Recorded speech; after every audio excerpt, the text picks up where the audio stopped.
À la lumière des expertises, contre-expertises et des investigations, les magistrats instructeurs ont finalement mis en examen Frédéric Péchier pour 30 cas d'empoisonnement présumé. Ce n'est pas toujours le procureur de la République qui a la vérité. On a quand même un faisceau d'éléments, un faisceau d'indices graves et concordants qui démontrent qu'il est responsable. Qui paye le mal qu'il a fait aux gens. Je n'ai aucun commentaire à faire. De l'affaire Péchier au procès Péchier.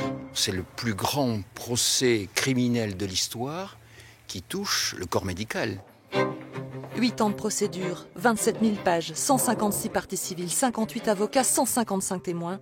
Les chiffres sont à eux seuls des superlatifs. Du ministère public à la défense, tous les protagonistes sont d'accord sur un point. L'aventure judiciaire est inédite, même pour les plus chevronnés.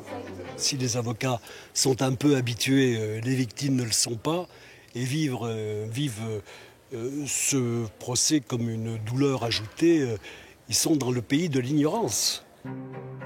Un pays qui réclame son apparat.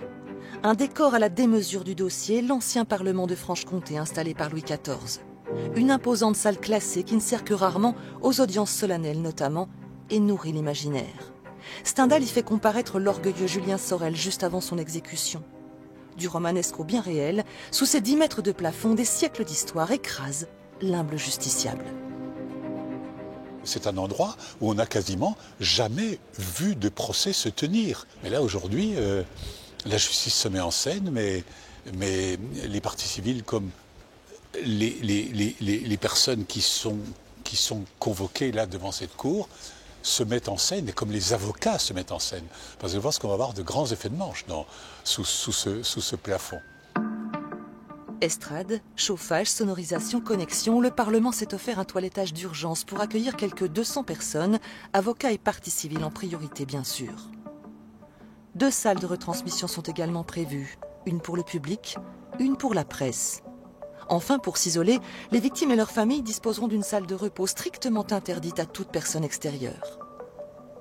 Le décor est planté, la chorégraphie millimétrée pour éplucher une affaire gigogne tentaculaire, 30 dossiers ultra techniques à autopsier.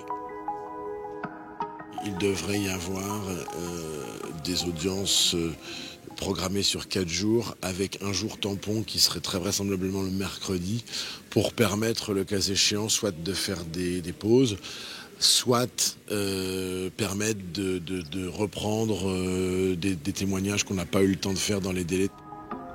Pour endurer ce marathon, les postes ont tous été doublés, juges, procureurs, jurés. Pas question qu'un grain de sable vienne enrayer la progression de la machine judiciaire. Vous savez, un procès d'assises, c'est plein de rebondissements et plein de surprises. Vous avez beau le prévoir, vous avez beau faire un planning extrêmement détaillé, vous avez beau avoir une organisation matérielle, ça reste humain. Dans l'humain, il peut tout arriver. Gérer la pression, la douleur, le stress, l'équation à ses inconnus. L'état de santé psychologique de l'accusé en fait partie. Frédéric Péchier, qui clame son innocence depuis le premier jour, risque la réclusion criminelle à perpétuité. Ouverture des débats lundi, 10h.